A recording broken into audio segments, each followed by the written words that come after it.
Good afternoon. Thank you for being here. Last summer, we embarked on an exhaustive process to find Ted Phillips' successor as our next president and CEO. It required a focused team effort, and I have a number of people to acknowledge and thank. First, our search firm, Nolan Partners, Chad Biagini, Mark Mayleben, and Sinclair Wanzer.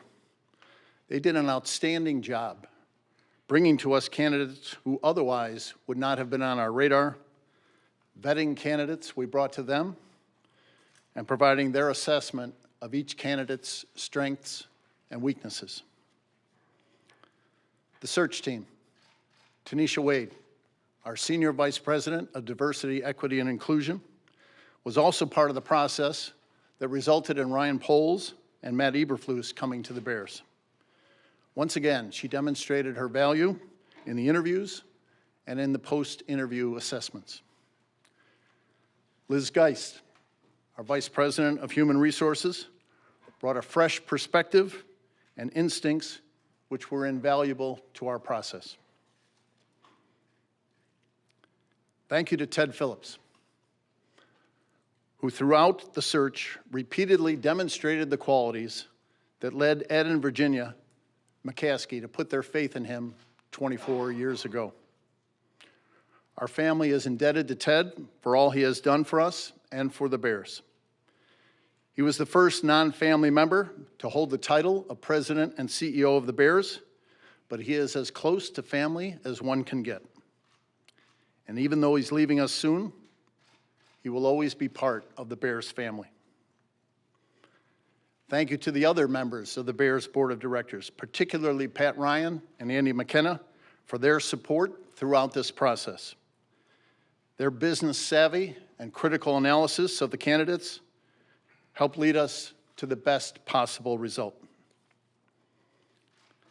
And thank you to all the candidates who devoted their time and energy to the process. We're grateful to them for their interest. Our search was truly international in scope across a wide spectrum of talent and experience. It was gratifying to hear many candidates say that they were happy in their current role and weren't really interested in making a change. But when they heard it was the Bears, they were interested. Papa Bear is smiling today. He knows there is plenty of work to do on the field, but I'm confident he would be pleased with the handing of the baton from one accomplished executive to another to continue the stewardship of his beloved Bears.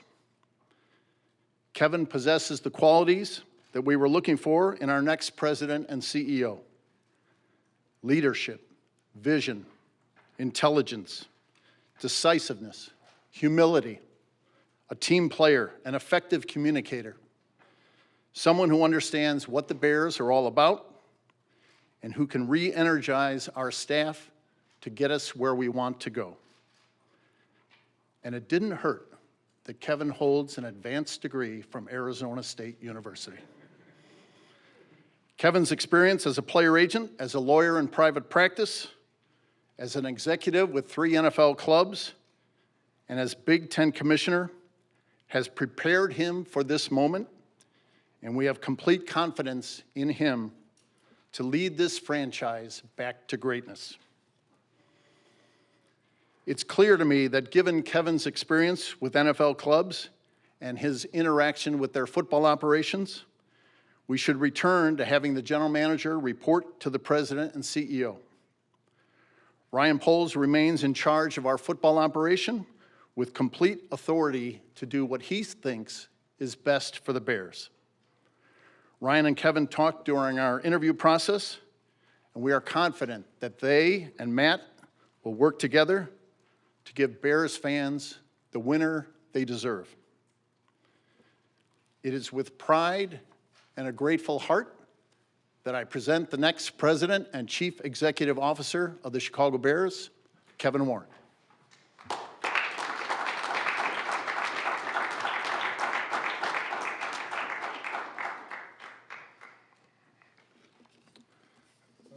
George, thank you for those kind words. I really appreciate it. And first and foremost, to God be the glory to stand before you here today.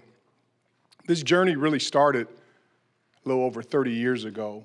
And I think the gentleman who helped me start this journey is here, and Chris Zorich. He asked me to represent him as his agent in 1992. And the good thing about that day and that time, I had just started my sports agency. Chris was my first client, and for the first year was my only client, which afforded me the opportunity to really learn and understand truly what the Chicago Bears stands for and what it means.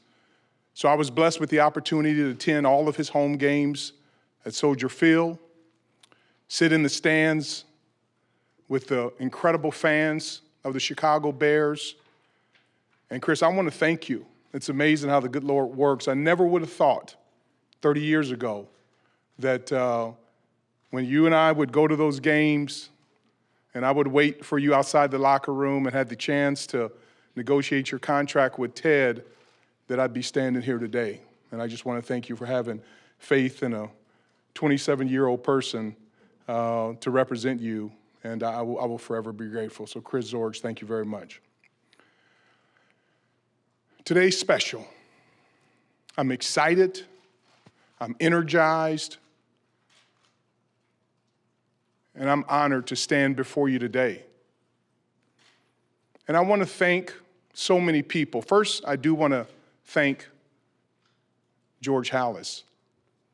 Thank God that he was able to get the Decatur Staleys and bring them here to Chicago and had the vision to be a player and a coach and an executive and an owner. I want to thank the Halas family. I want to thank the McCaskey family.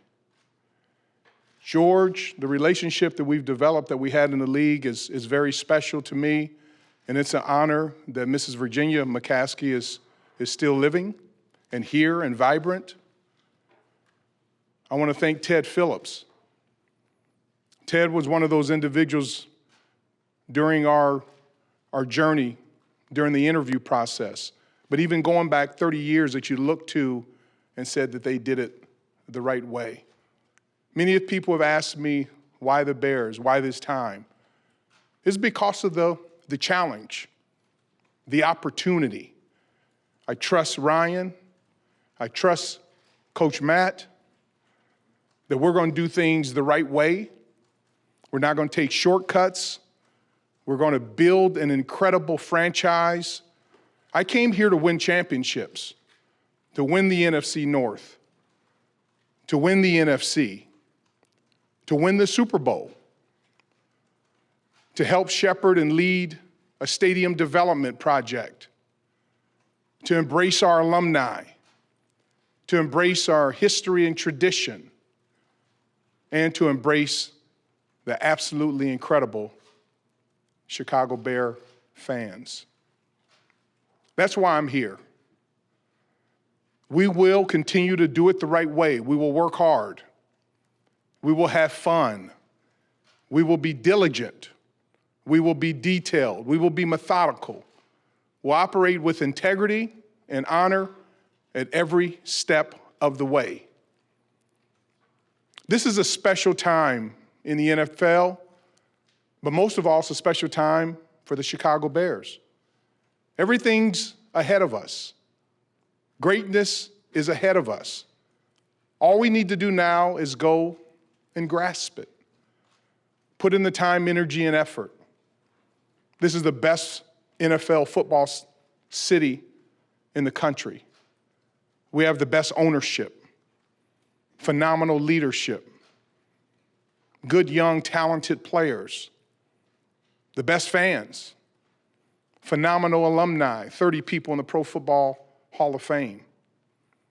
It's all here. And I am so excited, I'm honored, I'm humbled to be able to come to work here each and every day. It's amazing when you look at your life, how you sometimes ask yourself when you're going through something, what is that for? What is that about? Why did that happen? Why did I learn that? Why did that go this way? But it's days like today that you recognize that it all comes together and that everything in all of our lives happened for a reason. And I'm honored to stand before you today. There are a couple other people that I truly want to thank who've been there, especially my wife, Greta, who's here. To have a partner for over 30 years who always shoots it straight with you. And as she said, from day one, this feels right. This feels like home. I trust the McCaskies. I trust this franchise. I love Chicago. So Greta, thank you for being a partner. Thank you for always being there with some of my wild thoughts. I really, really appreciate you being there from a support system. And then to have my son, Powers, and my daughter, Perry, and May, who's been my administrative assistant for 32 years. It's good to see May and Chris back together. And then Saul and Emily and Saman and Q, just to be here. I'm a relationship person. It's about relationships, it's about family. And I'm looking forward to building an incredible culture here with the Chicago Bears, to meet with every employee one-on-one, to ask them some simple questions. If you were a member of the McCaskey family, what would you do to bring a championship? What can we do to help you on a daily basis? Tell me one thing that we can change to make this an incredible place. So I am so humbled, I'm honored, I'm grateful to stand here. And I know I think Pat and Brian McCaskey are here. I want to thank you all for everything that you've done. I know we'll be spending a lot of time together. So this is a special day as we move forward in a journey. I'll always be transparent with you. I'll be honest and straightforward. And I'm looking forward to making this home for a very long time and bringing championships home to Chicago. So with that, I'll open it up for questions. Just a reminder for those that have questions, Allie and Ben, Mike, raise your hand, state your name and affiliation. You can start with Pat.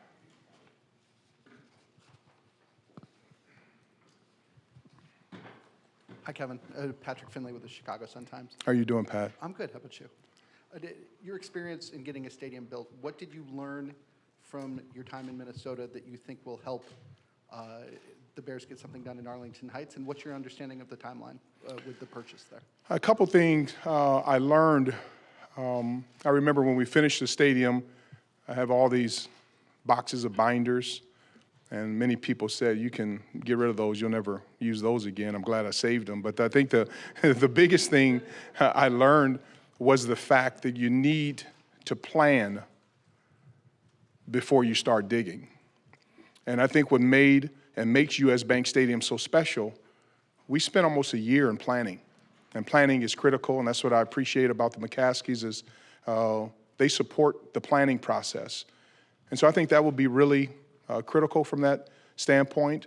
I know we're focused on Arlington Park and that stadium development project. I look forward to leaning in to the stadium development project, but I think the biggest thing we can do is to make sure that we're methodical, we're detailed, and we take the time to plan it properly. Andy Seligman, AP. Kevin, just a couple quick questions. When exactly is your start date? And when it comes to the Arlington Park site, just how much have you been able to dig into the details in terms of where things are right now and what needs to be done? Yeah, thank you for that question. I feel like I already started. The day I accepted the job, I started. We've talked about formally starting in April, but I can tell you that in my mind, I've started. And over these next couple months, I will be spending a lot of time with Ted from a transition standpoint. There's a lot to get up to speed on. I'm starting at ground zero, square one. And I'll be doing the same thing with Ryan and Coach, and just to make sure that we're communicating properly. So during this transition process, I'll be transitioning into the Chicago Bears organization and transitioning out of the Big Ten, but I'll be leaning into to that process from a start standpoint. Dan Weeder. Kevin, Dan Weeder from the Chicago Tribune. Hey, Dan, good to see you. See ya. Given where you were, what was most attractive to you about this job when it came on your radar? And also, what can you bring in the short term to energize this organization? I think the thing that was most attractive, Dan, was the fact of the challenge. I'm a big believer in challenges, and I wouldn't want it if it were easy. If all the elements were in place, it wouldn't have been as attractive. But the main thing is the challenge. And I believe in every organization, there are certain inflection points. And I think the Chicago Bears are at that point from a positive standpoint. We have so many positive things. I never look at the negatives. There's no such thing as a negative situation. It's just opportunities. And I think when you starts with the ownership, when you have the McCaskey family, the way they operate their lives and the way they operate in the respected nature, and to tie this back to be one of the founding franchises, that's what you start with. And then you think about the fans and the alumni and the players and the coaches and the creative scouting department, what Coach and Ryan bring to the table, and the success that they've had, and a young team and draft picks and free agency and all of those different things.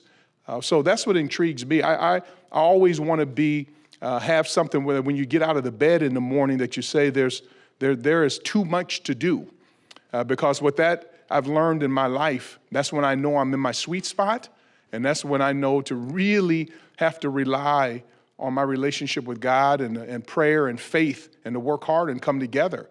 And so if things had been in place here totally, I wouldn't have been as attractive. But when you put ownership that has their integrity and the foundation that they've set with all the other elements in place, there is no greater opportunity in the world right now in sports.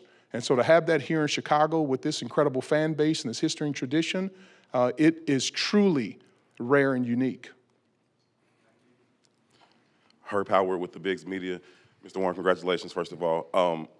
With some general understanding of what your job description is, I have some general understanding of that, but what do you view as your main objective as the new president and chief executive officer of the Chicago Bears? Yeah, thank you for that question. I think there's multiple objectives here, and that is to continually build on the culture that has been created here with Halas family, the McCaskey family, Ted Phillips, Matt and Ryan, all the history and tradition, just to make sure to build on that legacy. So I just think culturally and organizationally, to bring a heightened degree of energy, of focus, to create an environment where people know that they can be themselves from a family standpoint, but thrive. Make it okay to talk about winning a championship. So many times people in organizations don't want to talk about winning a championship.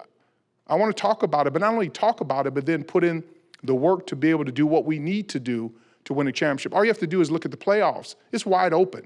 I mean, especially in the NFC, anyone can win. And so I'm a big believer that we need to continually build upon the base that Ryan and Coach have built with the players and the approach and the scouting to do it the right way. I'm not interested in building something that lasts for a year then goes away. I want to have sustainability from a long-term standpoint. And then from a business operational standpoint, just to look for efficiencies, continually create ideas and ways, be innovative, have vision, and be fearless. I think that's the greatest thing that we have an opportunity to be able to build upon. And then embrace the Chicagoland community, embrace our alumni, give the fans something to cheer about, and then also come up with a very, very creative solution to our stadium situation and create an atmosphere that becomes a 365-day-a-year environment. So there's a lot to do. It's exciting. It's a challenge. Many people, this may cause them to be fearful of this. But again, when you have these opportunities, especially here with the iconic nature of this franchise, it just fit. It fit my personality, my DNA, and I'm looking forward to it. Kevin, Jason Leisure with the Chicago Sun-Times. Hi, Jason. How you doing? Good. What did you get from your conversations with Ryan about where things are headed from a football standpoint? I think the biggest thing that I enjoy about Ryan is that he's real. He is smart, he's intelligent, he's detailed, he's methodical, and all you have to look is around the people that trained him. You know, he grew up in an environment to do things the right way. There's no shortcuts to it. And the one thing I always love about working with offensive linemen is the fact they're unique individuals. They don't get a lot of credit on a football field standpoint, but they're so critically important to the overall operation and success. And so he has that mindset, that DNA. With that, he's someone, we trust each other. And he knows anything that I tell him or share with him or ask of him, it's only to benefit this organization. And so when you get people like Ryan and like Coach and like George and Ted and other people in this organization who have a common goal, not about us, and it's not about any of us. It's about getting things the right way, bringing the best players in here who fit this culture, and to talk about championships, but not only desire for the trophy, but really embrace the training. But I just enjoy him because he's a very detailed individual. And so I can tell already we're going to work really well together. And you get a partnership. I love those relationships that is 1 + 1 = 80. And that's what I already have, you know, with him. I have that with Coach. I have that with George. I've had that with Ted. And that's when you really can make the magic. Courtney Cronin, ESPN. Hi, Kevin. Courtney. How are Good to see you. You too. You've talked about kind of the football operations aspect of this. What will your responsibility be in like a day-to-day football operations, whether it's, you know, the draft, free agency? Will it be, will you have authority with roster decisions? I know that Ryan will be reporting to you, but what will you be doing from a football operations standpoint? Courtney, that's a great question. One of the things I've learned is when you build a championship culture, the questions and the ideal and the thought process of who has the final say and all that really becomes irrelevant, because at the end of the day, when we come out of whatever room we're in, we have the common goal. And the common goal is to bring championships here. And so I think my goal, I know every day, whether it's football, whether it's business, whether it's stadium, whether it's league matters, whether it's dealing with ownership, is to make sure that we're prepared, we're organized, we're detailed, we're methodical, and I'm there as a resource. And as I say, honestly, I always look up, I mean, because I'm a very boring person. This is all that I do. You know, I don't have any hobbies. My wife's been telling me for years, you need to get hobbies. She finally stopped telling me that a couple years ago. She recognizes it's my family and it's my work. And this is not even work to me anymore. This is a unique situation. And so because of that, I'm able to come with no ego to be able to say, who do I know? Who do I know about someone? What can I bring to help the football operations to bring us a championship? Coach Dick Vermeil said something to me during our quest in St. Louis for a Super Bowl. Our first year, we were 5-11. Second year, we were 4-12. Last year, 16-3, our Super Bowl year. Two things he said a lot of things, but really resonate with me. The second year, he said to me, he said, once people in the building realize that not if, but when we win the Super Bowl, that all of our rings are going to look the same, that they'll put their egos to the side. And it was interesting, at the ring ceremony, it was right. My Super Bowl ring looked just like Kurt Warner's. It looks like just like Marshall Faulk's, Orlando Pace, and Torrey Holt and Isaac Bruce. It looked the same. And so that's one thing. The other thing that he said is you got to recognize that when you build a house, you build the basement first. So although you drive by a house and you don't see any progress upon land, that doesn't mean the building is not going on.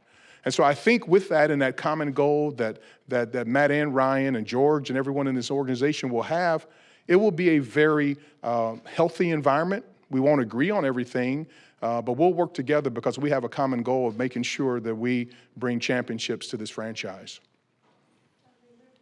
Hey, Kevin. John Greenberg from The Athletic. How you doing? Hey, John, how you doing? Pretty good. You know, you've talked about how you want to talk to staffers about what they, you know, what you guys can do to make the team better. What kind of suggestions or what kind of ideas did you give to George and Ted and the group about this organization? Because you're talking about making the playoffs an annual thing. That hasn't happened here in a long time. So what were some of the kind of things you might have pinpointed? I mean, one of the things I always start off with, and my family and dear friends will tell you this, next year in the NFL, there are going to be playoffs. It's not like, you skip a year and go, nah, nobody's in the playoffs this year. And so I'm a big believer is that what can we be doing to build upon what we have to be in that position? Because some teams are going to be there. But I think the biggest thing we can do when talking with the staff is to create an environment where they're comfortable to really share how we can get better. And that's why I asked the question, if your family owned the team, tell me what we can do. Because I've learned in life that the power of one suggestion can really change the trajectory for an organization in a positive manner. One thought process, one ideal. And so the whole conversation to sit down with staff is to really try to figure out, like, what can we do here? And all of a sudden, if you end up getting 300 to 400 different ideas that you can implement at the appropriate time, you get better. And so I'm all about information. I'm all about digesting information. I'm all about culture. I'm all about winning. I'm all about family support. If we have issues, let's take care of them in the building. And so that's the exciting part about building a culture, especially here, in the NFL. And I get so excited about watching these playoff games because they all come down to, most of these games are like 3 or 4 plays. And so when you start, thinking about what can we do to build this organization, and then to have an opportunity to have a positive impact in football, and a positive impact in business, and a positive impact on the stadium project, and a positive impact in the Chicagoland community, and a positive impact with the alumni, a positive impact with the fans, this just is a magnificent opportunity. And then when you put that on the foundation of the McCaskey family that goes all the way back to the beginning of the NFL. And so that's why I'm excited, especially here in Chicago, to be able to build upon that and build upon our employees. I want every single one of our employees, that their children, their parents, grandparents, aunts, uncles, neighbors are so proud that they work for the Chicago Bears. And the way we have to do that is to build culture. And the way you do that is to be a winner. People love to be around winners. Kevin, Mark Harmon with CHGO. Hey, Mark, how you doing? How did it, just wondering, did you have your eye on this job for a long time, knowing that Ted eventually would step away, or just getting yourself excited about the opportunity? How did that come to be? I didn't. I've been so busy. I've been at the Big Ten for 40 months, and I've had my eye on really the Big Ten. I mean, between COVID and then expansion, the media rights deals and social justice and George Floyd and taking our group to Selma, Montgomery, and mental health issues.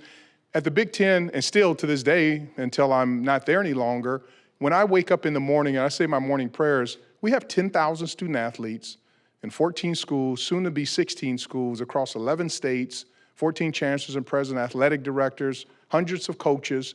So that's where my really focus, was on. Quite naturally, I keep up with what's going on in sports. I knew that, this opportunity would be coming up, but sometimes people change their mind about retiring, but it was never a focus like going for a job. I'm a big believer too. It happened at the Big Ten and it happened here.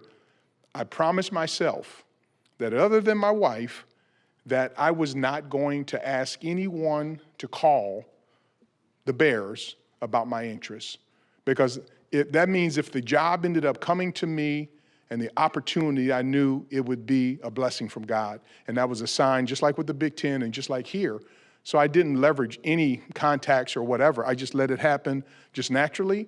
And that was the sign that for a lot of different reasons, this was the right place at this time to come here and be blessed with this opportunity.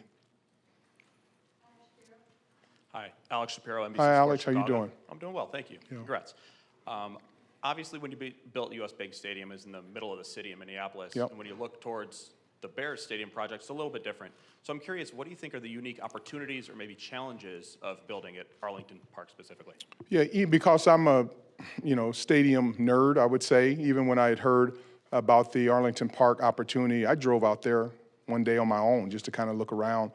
Again, I always look at what are the assets on the chessboard. And the unique thing about Arlington, it has some different unique factors. One is the space. You don't get many times to have over 300 acres, close to the city. And so there's some unique aspects. I know our focus will be to making sure that we close on the land. And again, I just want to, like I said early on, be very methodical to make sure that we get that process done first and see what happens next. But it is a very attractive, unique stadium site.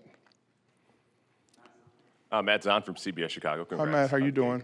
You've talked a lot about why the Bears, but why leave the Big Ten after only 3 years on the job? I know there's some challenges there, but obviously that had to be, I'm guessing, a difficult decision after, as I'm saying, just 3 years there. You know, my parents raised me, and fortunately, you know, I would say if I had to think of one of the main things that my dad would always say to us, and really just put his thumb on us constantly, and my mother, would be always leave a situation demonstrably better than it was when you got there. So that was always on my mind. My dad always talked about that.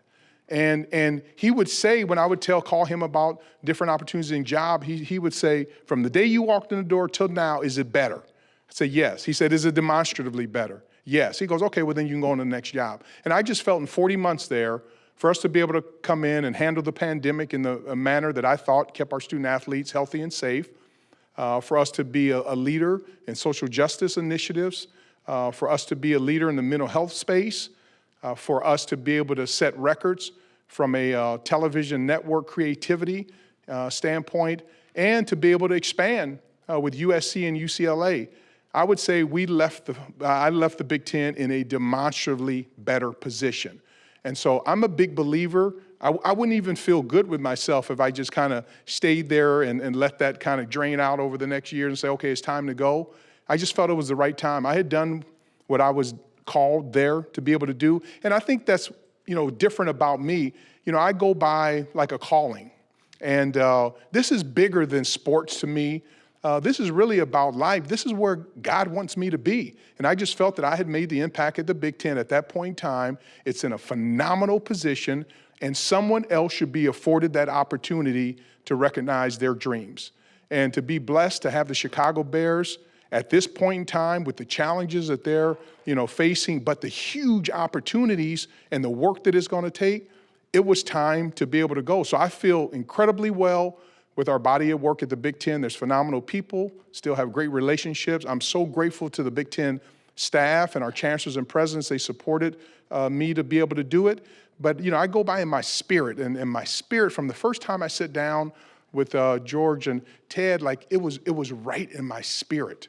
And I told Greta, I said, if my spirit continually feels this way and the opportunity is presented, and they were interviewing me as much as I was interviewing them, but if my spirit feels that way, I know our journey will be blessed together, and that's what caused me to come here.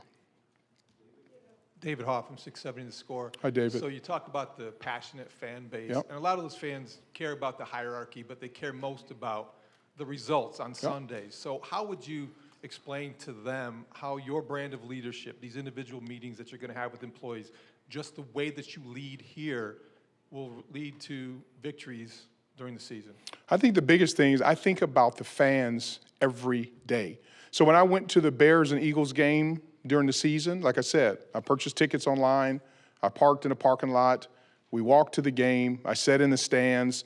And the reason why I did that, I wanted to get a sense for what the fans felt. And the thing that jumped off the plate to me was the fact that I saw 80 and 90-year-old fans with 5 and 6-year-old fans. So that tells me you got the history and the tradition, but you have the future there. And they're passionate. I mean, the way the players play, they were making plays, they were hitting to the very end, they're running to the ball. I mean, those are all the things that I just wanted to view in the field. I hadn't been, I mean, when you think about this is silly, but it's been almost 30 years since I started working with Chris that I had gone to a game as a fan. I mean, because you're working, you know, people think, isn't it fun? I'm like, game day is stressful. No, it's not. Don't get us wrong. And I had never been to Soldier Field, this Soldier Field as a fan. The last time I had been in Soldier Field was with Chris's agent to be able to sit there. Every time we come here, you know, we land, we come on the bus, we go in the tunnel, we go in the locker room, we go upstairs or on the field. You don't get a chance to feel it. And that's one of the things I was really impressed with, the energy that Coach and Ryan had brought to the table. Those players were playing. People were excited.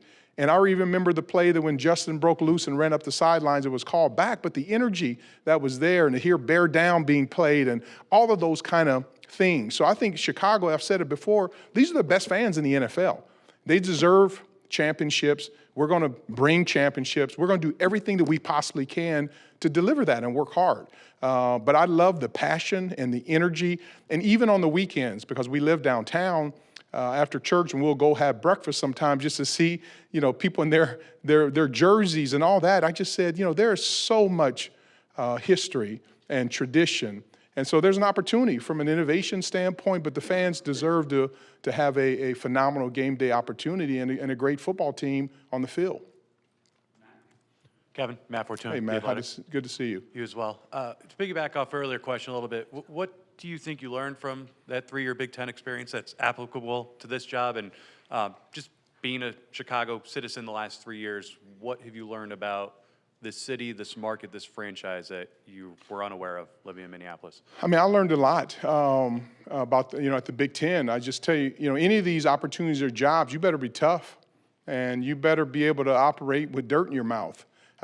This is, it's one thing to be able to put on a suit and come to a podium like this, but most of the time in life is that it's about just grinding out, and it's the day-to-day grind that you need to be prepared for. And also learn to just kind of do things the right way. And so again, just like with COVID, we hung in there at the Big Ten, and just to be innovative and creative. And so many times, I'm a big believer, I was like this as a child.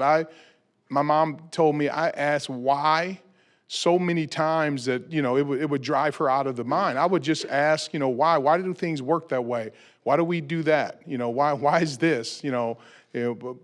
Just anything. And so in the Big Ten, I asked the question from a media rights standpoint, like, why can't we have 3 different network partners? Why can't we own, Saturday? Why can't we do direct to consumer in a certain way? And, most of the times people will say, well, that hadn't been done before. But to me, that's like, okay, that's a huge opportunity. So I think that's the thing to learn. And I'll ask the same questions here, because the difference between, someone that may perceive to be not successful in pro sports or even college sports, and the different to really touching a trophy, sometimes is really marginal.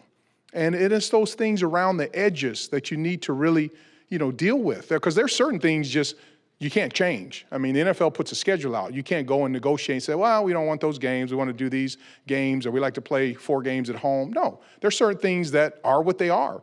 But any type of competitive advantage that we can find, that we can work together and do it the right way, is really important.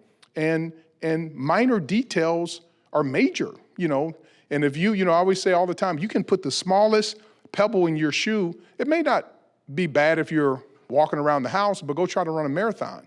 And so that's what we have to make sure, that we're very organized. Their details are methodical. I believe in no missteps. I tell the story all the time. I was blessed with a Super Bowl ring and a Super Bowl trophy because Mike Jones made a tackle at the 1-yard line. And so you think for us, we had a successful season at St. Louis, the greatest show on turf. We won all these games. We were only behind 4 minutes and 24 seconds the entire year, and it came down to 1 tackle at the 1-yard line with 5 Hall of Famers and a Hall of Fame coach. So that tells me you got to have your stuff together. We cannot not be on the same page. And if we got issues, we need to say them and get them out on the table to move forward. But I'm confident with our ownership group, with Ryan's leadership, Matt's leadership, our players, our staff, all the history and tradition, and our fans, if we come together as the Chicago Bear franchise and organization with the history of George Halas, we're going to build something special here. Kevin, Jason Leisure again with the Sun-Times. Hey, Jason. Hey. 2-part question for you about the stadium in Arlington Heights. Do you view that as the sole focus of the organization right now? Yes, that's the sole focus right now. As opposed to any of the options? 100%. And in a best-case scenario where everything goes great, as far as the construction and the closing and all of that, when is the earliest realistic time the stadium could open? I'll be able to answer that question to you in about 6 months when I'm able to sit down and really review things. It wouldn't be proper for me to say it. I got to really sit down and get the information downloaded. I'll be able to answer that. I'd be guessing right now. Hey, Kevin. Kevin Fishbane from The Athletic. I love your name. It's a great name. Yeah, great name. Welcome. You mentioned game days are stressful. I'm curious, what are game days, especially when you're in Minnesota, what they're like in terms of all the things you're doing and trying to balance watching the football game on the field? Yeah, so game days in Minnesota, we have the routine. My kids will laugh because they know what it is. I'm an early riser by nature, so I get up early. We get an early workout in the morning. We typically go to 7:30 church. I come back home, change my clothes, put on my game day uniform, my suit, and get to the stadium, early. And that's really our routine. And hopefully we win and we can go have some massive dinner somewhere and go home and sit on the couch and wake up about 30 minutes later, twist it all around on the couch and watch a little Sunday night football, and then go to bed. So that's a home game. Now, on the way, depends on what time you play and where you're playing, and when you get home. But I'm all in on game days. The other thing, for me, I'm a big believer. That's an opportunity because of building relationships with your partners. And so I always looked at a game day that basically we have 17 like bowl games. And so I don't waste a moment. So every home game, preseason, road game, away, I'm building those relationships on future stadium development projects, on our corporate partners, on our fans, our alumni. And that's really, important. Because unlike a lot of other pro sports, especially the NBA, we have few times to be able to get together. And so we're very organized. My schedule is down to the minute to who we're hosting. I believe in walking the parking lots. I believe in talking with fans, gathering information. I come home, with a stack of written materials, and I want to make sure that we're making all those touch points from a corporate partnership standpoint. So it's not one of those ones. I always say I typically watch the game on Monday because game day is so busy, and then I'll get the cut-ups and actually go watch the game because there's so much of it that I miss. But this year I'll be focused, from a football standpoint, but I still will be focused from a business standpoint. But I try to not have a wasted moment in regards to game day because that is a special opportunity. If you work in the NFL, not that it ever doesn't become special, but there are times that you get used to it. But for people who have not been to an NFL game, it's like going to Disneyland. And so I just want to make sure that we create memories and experiences for young kids, for kids who have not been blessed, young kids from challenging background, people who are struggling, with medical issues, our corporate partners, business partners, but then also making sure that we're doing all that we can to get a win on Thursday, Sunday, or Monday. So thank you for the question. Kevin, Dan Reeder again. Hey, Dan. You've mentioned this a couple times in a couple different ways. Your attention to detail is something that those who have worked with and around you talk about a lot. I'm curious, one, where you've developed that, and number two, what that means for what you expect of the people around you and under you. I think where it comes from, one, my parents were very detailed, but I think mine came from my car accident. When you spend a year flat on your back, I spent months in traction, and I thought the fun was going to end then. I remember when the doctor came in and said, "We got some good news. We're taking the pins out of your leg and you're out of traction." I was like, yes, until he told me, the bad news is we're going to put a body cast on you. And so when you literally lay flat on your back for a year and go to the bathroom in a bedpan and all those kind of different things at 11 years old, you start really focusing. When you get out, your rehab is important. And doctor said something to me. He said, there are going to be days that you're going to have major progress, and there are going to be days that you're going to make very little progress. But he said, never have a day where you don't make progress. And so because of that, I wasn't a talented, athlete. But I was going to be the best condition. I ended up running distance. I trained with the wrestling team. And so I knew going into the game, I was going to be the best conditioned person. I was always going to shoot high free throw percentage. I could hit a 15, 18-foot open jump shot. I played solid defense. I passed. And then you look up and you can average 20 points. Because my dad would say, it's pretty easy to get 20 points. Just get 5 a quarter. That's how I kind of looked at it. And so because of that, but you got to be in shape. And you got to be around the basket. So I would just say I just developed that attitude. And then like working on the stadium, working with the Wolves to buy the Minnesota Vikings, who, I owe them so much credit for my career, is that you need to be attention to detail. When you build a stadium, every single thing matters. every measure, every line item. You can't ask a question, well, how long is that going to be? Well, it's approximately, no. Well, what is it? Is it 40 feet or 41 feet? That's a bad answer. We just need to know. So I just think in doing that, and then even like with our media deals and all the kind of stuff, just details, you can take a average person with average talent and make them exceptional if they're focused on the details. So that's one thing, is that, just from that detail. And what I would expect here is the same thing. I will never ask anyone who works in this building to do anything that I don't do myself. But we just have to focus on the details, because if you get enough people, from staff to coaches to scouts, to your head coach, your general manager, to our fans, to our players, to our ownership, to our alumni, just getting a little bit better on the details, majoring in the margins a little bit better, what you can get there is really, really, special. So I think that's what it comes down to. And then it becomes a culture, because then those are people, it's kind of like taste buds. After a while, you're like, okay, those are people that you start getting attracted to, that you bring into the organization, who follow that. And then you create that environment where people are focused on the details. And it just raises the whole level. Kevin, Chris Plasek from the Hi, Daily Chris. Herald. Nice to meet you. So talking about the stadium project, and you've talked about things that you've accomplished that you didn't think you could. George Halas himself in the 70s tried to get the Arlington Park project done. The Bears have tried, and Gary and Elk Grove and Hoffman Estates. What can you tell fans or the public that this project might be different this time? What level of confidence do you have that a suburban relocation can actually happen? And the second question that I wondered, as an outsider, because you are that first outside Bears president, how well do you know the political climate here, and what makes you think that you can get some deal done in terms of public financing and working with the politicians in Illinois?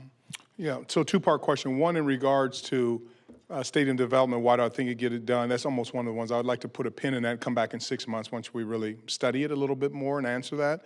In regards of why I think I can get it done, one thing I've found out, especially with stadium development projects, you have to create what's the why. And what's the why for everyone? It can't just be what's the why for the Chicago Bears, or what's the why for this group or that group, is to really spend the time. One of the things I've already started thinking through it, like, what's the why? When I go meet, no matter what constituent group you put in front of me, what's the why? And the more common why that you have, the more people will understand. It's like winning a championship. I've never met a person who you meet and you say, do you want to be a champion? And they go, no, I don't want to be a champion. Everyone will say, yes, I want to be a champion. The question becomes, can you put in the work to do it? So in stadium development projects, one of the other many things I learned in Minnesota is you have to create a compelling story of why it makes sense. I just believe at this point in time, where we are in our lifespan in the NFL with the Chicago Bears, the time is right. I'll need to study the project and understand and lean on other people, talk with Ted and other folks in the organization to come up with what that why is. But that's one of the things that those are the things that I love. To be able to walk the project, but understand and really start meeting with these different constituent groups and coming up with why this makes sense. And I'm confident with the intellectual talent in this state and in this city and all the people who love the Chicago Bears, that we'll be able to come together. It's time. But again, once I dig into it a little bit more, I'll be able to answer that specifically. We've got time for 2 or 3 more, Pat. Kevin, Patrick Finley again. Hey, Pat. George mentioned this earlier. You're the second president and CEO ever hired who wasn't related to the Hallases. You're the first they've ever hired that wasn't already in the building. In what ways is that a benefit, and in what ways is that a challenge for you? I think the benefit, they're both the same. Benefit and challenge is the key of it is just doing it the right way. You know what I mean? And I love that statute with George Halas out front. And something that I will ask myself every morning walking in this building, if he were with me, would he be proud? And then when I walk out at night, if he had been with me during the day, would he be proud? And if I can make sure that 365 days a year, that the answer is yes and yes, we'll be okay. Whether I'm in the family or not not in the family. Because at the end of the day, you find out when you have common goals and wired the same way, I think after time, he would say that, you know what, you are part of the family, and because we have the same kind of family values. So I'm confident that I'll do what it takes to make him proud, to make the McCaskey family proud. I think about every day, I want to make Mrs. Virginia McCaskey proud, and all of our fans and our alumni and our players and staff. They don't work for me, I work for them. You know, I'm here to serve. I'm at the bottom of the food chain, and I look at every single day. Today as my first day of my internship at the Chicago Bears football club. And I will do that every single day that I'm here. I never take myself seriously, a position, a title. If you have to tell somebody your position or title, something's wrong. And I want to be a servant leader and do everything I possibly can and treat everyone with the right proper decorum and respect, and make the Halas and McCaskey families proud. If I do that, then everyone else will be okay. Kevin, under your leadership in Minnesota, executive leadership expanded a lot. So how important is that? Are you planning to have that, follow that same sort of model here? And as it pertains to diversity and inclusion, nobody had a dedicated department to that before you started it in 2019. How important is having that here, knowing that it already exists, but expanding it and shifting the culture in the direction you want it to go? Yeah, Minnesota was a little bit interesting because when I went in there and was promoted as chief operating officer, you know, we needed a lot of upgrades as far as the number of people, because we were getting ready to build our own stadium project and a practice facility, so we needed that. We have talented people in this building, and I never come into any job. Same way at the Big Ten. I mean, I know Matt, you've talked to people there. I'm a big believer in doing what you can to win with the people that you have, and at least affording them the opportunity to develop relationships with you. So I'm coming in this with fresh eyes to develop that opportunity. DE&I is critical to me, and the leadership of Tanisha, I think I see her, what she has done. It said a lot to me about what George and his family stand for having her role here, and the role that she played in hiring Ryan and Matt and me says a lot. It's a priority, you know, to me. And I know it's critically important, like we've done at the Big Ten. I remember people looked at me a little, you know, cross-eyed when I said that we're going to take a group of individuals to Selma and Montgomery. And you ask any one of our student athletes, I still get text messages from them today still thanking me about that, because I don't care what class you took on civil rights, but when you walk across that Edmund Pettus Bridge and you get on that bus from Montgomery to Selma, I got up on the bus and I asked people, what are you willing to walk 54 miles for? They walk 54 miles just to have an opportunity to vote. And there were white people, black people, all kind of from different backgrounds, Jewish people, Christians, you know, Muslim. It was all kind of people. And what that says to me, you got to be dedicated. And they didn't walk, you know, it was not a nature walk. They walk with dress shoes and high heels, slept on the road and all those different things. So I ask myself every day, what am I willing to walk 54 miles for? I tell you one thing I'm willing to walk 54 miles for is the Chicago Bears. And when you get a group of people together who are willing to do that is important, and that's what we can learn from diversity, equity, inclusion. I'm a big believer now is diversity, equity, inclusion, and belonging, of creating an environment that have diverse thoughts, that people can come together, that we can share their thoughts, that we can get better. And so I will always be a proponent of that in my life and personally here at work. And so, Tanisha, thank you for your leadership in that area, and thank you, George, for supporting. This is not an initiative, it becomes a way of life. Thank you, Courtney. Jason, and then we'll finish up with Michelle. Kevin, to your right. On that subject, what has it meant to you in your career to be a trailblazer, especially being the first black president of the Bears, being the first black president of or commissioner of a major college conference, especially coming up in sports administration where there was no one in the role that you hold today of color?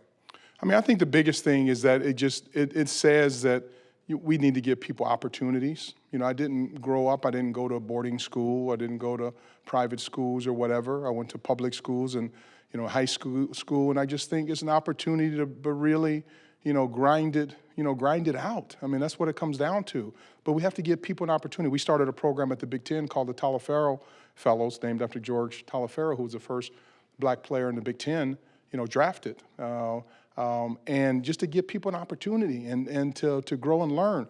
So I'm very cognizant of it. It's not something for everyone, because you're constantly on stage all the time. But I look at the opportunity that it has provided, not only to people of color, but to non-people of color, just to be able to say, it's not, the race is not always won to the person whose starting block is closer to the finish line. And it's about how you run the race. And I think for me, what I've hoped that I've been able to impart in my career and life is just do your best. You know, leave a place better than it was when you went there, no matter what you're doing.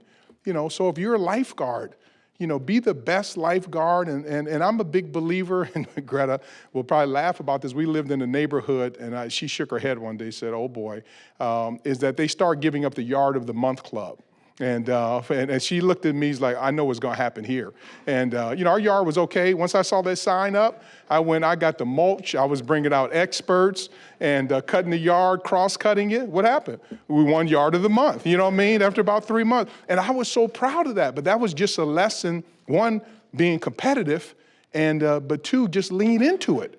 And that's just how I approach life. Whatever you're doing, you know, be passionate about it. If you're passionate and you have attention to detail and you have a heart of gratitude and you're thankful and you recognize that every day is a gift from God, you're going to do some special stuff together. So I think that's what I'm focusing on.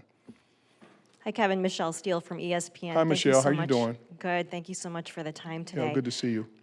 Justin Fields was front and center with the Big Ten in the COVID season a couple of years ago. I'm curious about your relationship with him now and just your thoughts on what you've seen from him in the NFL. I'll say this. If I had been in the Big Ten at that time, I would have done the same thing. And what that told me about Justin is he's passionate. And now, my whole goal was trying to keep players safe. I appreciated him to be able to take that leadership role. So I was ecstatic. I called him on draft day. I was ecstatic when he got drafted by the Bears because that's what you need from a leadership standpoint. But I have a strong personal relationship, you know, with him. He's talented. He's a leader. I loved his passion. I would have been the same way of being able to do it. Interestingly enough, I've only been to one game in Minnesota since I left. In 2019, I was in Minnesota for some meetings, and it was the weekend that the Bears were playing.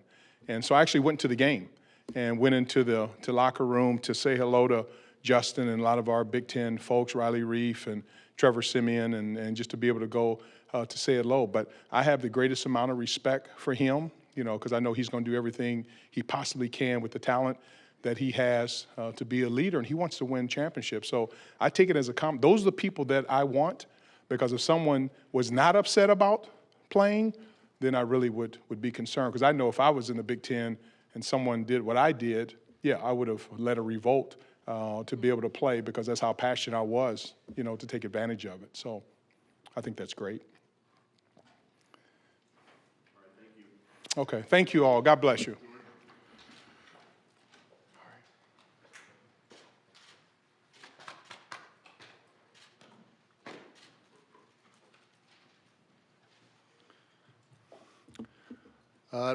Normally, I'd invite Hub Arkush, as the elder statesman of the Bears beat, to ask the first question.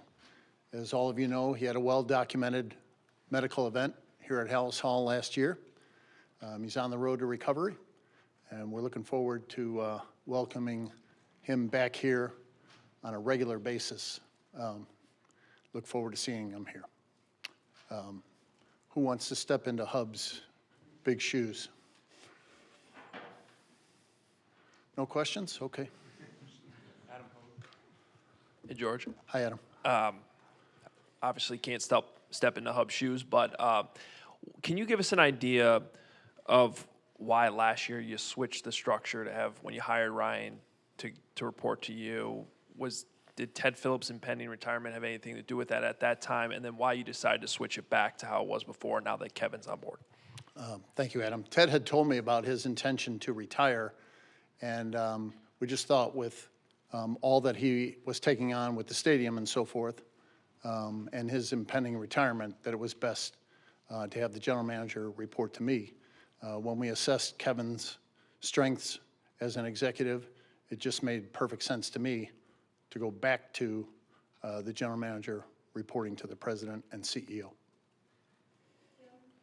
George, two-part question. We haven't really talked to you about the search process before today. Could you illuminate for us a little bit, one, how wide of a net and how many finalists you guys had, and then also just when Kevin got on your radar?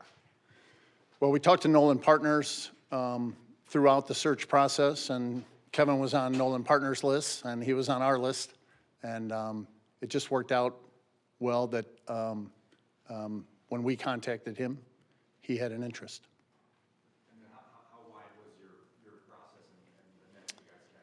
We interviewed more than 20 people for the job out of respect for all of those individuals. We're not going to be identifying names or saying how many finalists we had. George, I think last we asked you about the topic. You were still hoping to close escrow in the first quarter of this year in Arlington Heights. Is that still the plan? And secondarily, am I correct in saying that as long as you are in escrow, you guys can't publicly entertain or talk about any other options of where to play? We're still trying to determine whether we can close in the first quarter of 2023, and our singular focus is on Arlington Park. George, with Kevin coming in, do you think of him as someone who thinks differently than the people in this building? Does he bring fresh and new ideas to you guys? Well, the whole idea is to have fresh and new ideas, but I don't think he feels differently than the rest of the people in this building. We all want to win. We want championships. Kevin mentioned it half a dozen times, if he mentioned it once. We want more trophies in the lobby. We want to bring championships to Bears fans. Hey there. Alex Shapiro, NBC Sports Chicago. As you mentioned before, this is the first executive outside the family or outside of your inner circle. So was it a concerted effort to get someone outside of that organization outside your inner circle, and if so, why? There wasn't a concerted effort to go outside the organization. We wanted the best person possible for the Bears, and we're delighted that Kevin was available and interested. Courtney Cronin, ESPN. George, when you talked earlier, you mentioned how bringing Kevin in and just where this team is at right now, something to re-energize the staff. Have you noticed something just in recent years that like this needed to happen in order to take this organization to the next level because the staff wasn't energized or wasn't in a period where they felt empowered? No, I don't think so, Courtney. There's plenty of energy in the building, but I think anytime there's a change, it's an opportunity to refocus, to re-energize, to look at your strengths and weaknesses and capitalize on the strengths and minimize the weaknesses. George, in what ways do you feel Kevin's experience in the stadium process from what he did in Minnesota, and what value does that bring with the project you guys are embarking on? That wasn't something, Dan, that we were specifically looking for. It was an asset that Kevin brought to the table, and we're looking forward to his analysis of the site and the development opportunity in general. George Mark Harmon, CHGO, right here. If you were to underline what excited you most about Kevin, maybe in the interview process, something that stuck out like this is the guy, what would you say? Oh, it'd be hard to say just one thing. We talked about the qualities that Ted possesses that we were looking for. I mentioned them in my opening remarks. His energy, his experience, the trust level, what he did as Big Ten commissioner, what he did with 3 other NFL teams, his connection, as he mentioned, to the Bears from 30 years ago with Chris.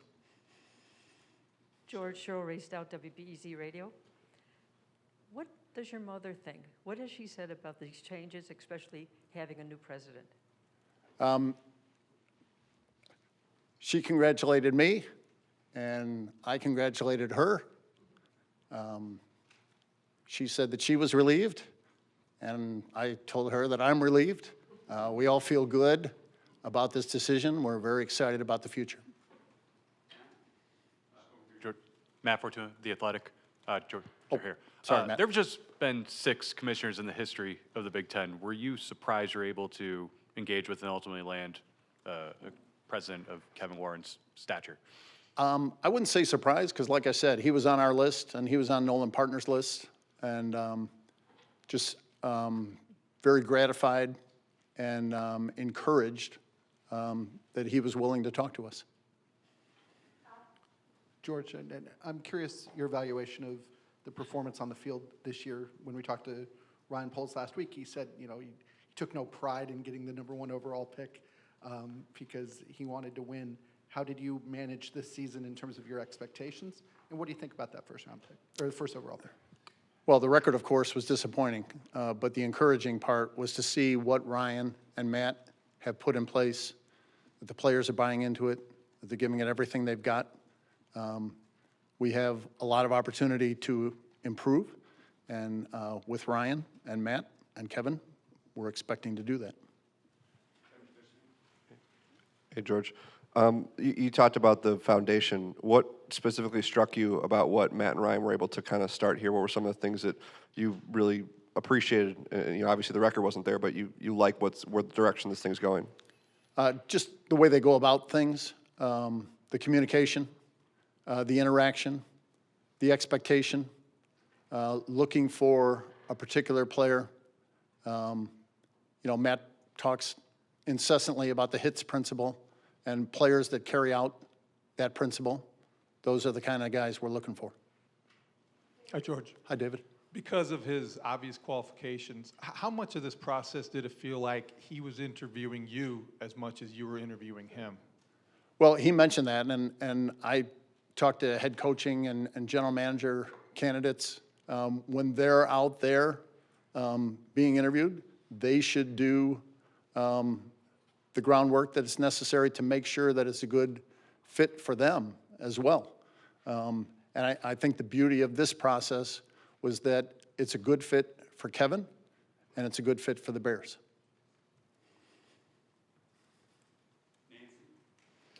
Nancy Armour, USA Today. George, the NFL's diversity challenges have been well documented. In the last 20-ish months, you have drafted a black quarterback, you have hired a black GM, you have hired a black president. What can you tell us about the way that you approach it, and what kind of lessons can that provide for the rest of the NFL? Well, I can't, Nancy, speak to the quarterback issue because I don't have anything to do with that. With the general manager, the head coach, and the president, we wanted it to be intentional.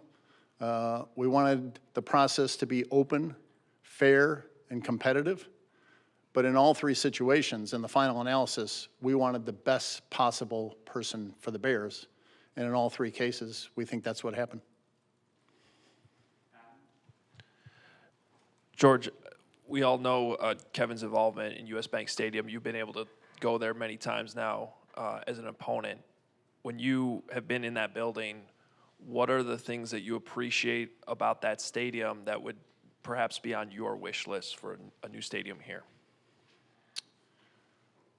Well, Kevin said it was built on time and under budget, so that would be right up there, Adam. George, over here. Sorry, Dave. When Kevin gets started in April, what would you set as his early priorities as he starts to get his feet on the ground in this building?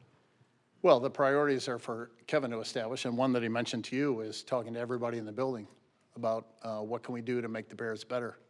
And I think that's a great way to start.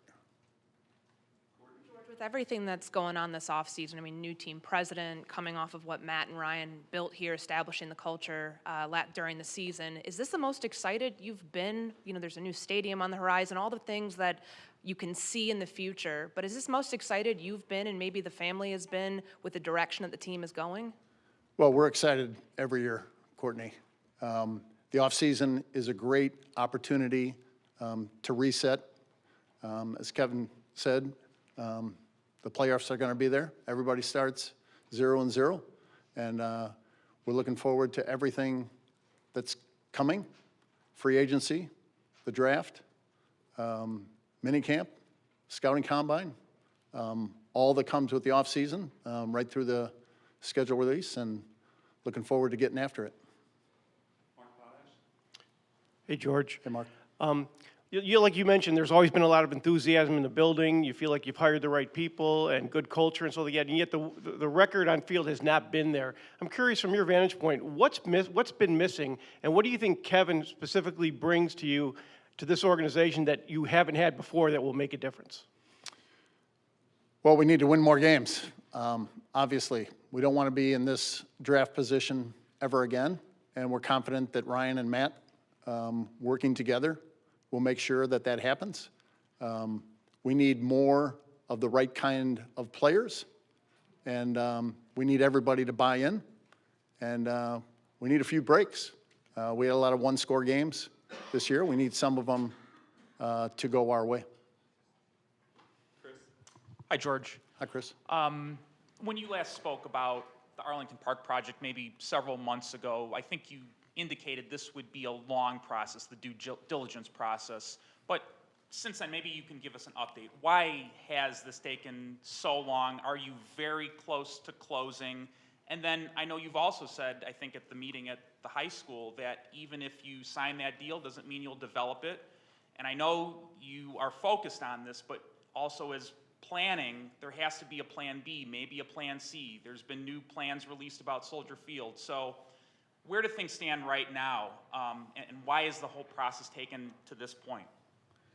Well, I think part of it is the sheer size of the site. As Kevin mentioned, it's more than 300 acres. The analogy that I offer to people is if you're closing on a piece of land or a house, it's a quarter-acre lot. The title process is fairly straightforward. Usually it takes a couple of months. This site is massive, and there's a lot to go through, both in terms of physical due diligence, entitlement due diligence, and financial due diligence. And that takes a long time. We want to make sure we get it right. As Kevin mentioned, we want to be methodical about it. We don't want there to be any surprises along the way. And I think we've been fairly accurate from the start, that we were looking to close in the last quarter of 2022 or the first quarter of 2023, and here we are. Hi, George. With Kevin starting in April and Ted leaving in February, right, Ted? What is the handoff period going to be like? And is Ted going to, I know you had left open the possibility of Ted serving in some sort of role once he officially retired. Has that been worked out yet? Yeah, Kevin has said that it might be before April. It just depends. We want to make sure that he does right by the Big Ten and allow for a seamless transition there. And Ted has agreed to stay on past what was going to be his retirement date of February 28th to make sure that there's a seamless transition here. So he would stay until Kevin officially starts? Correct. Hey, George, I'm wondering what you thought of watching Justin Fields this season and how you feel about him being, the guy, the quarterback this team's looked for a long time. Well, I'm not a football evaluator, but what I saw that I liked is his leadership, his toughness, his work ethic. His teammates love him. He wants to win. He wants to be great. And he wants to bring championships to Chicago. So there's a lot to like there. George, what's your message to Bears fans who love watching the Bears in Chicago? We intend to be here for another 103 years.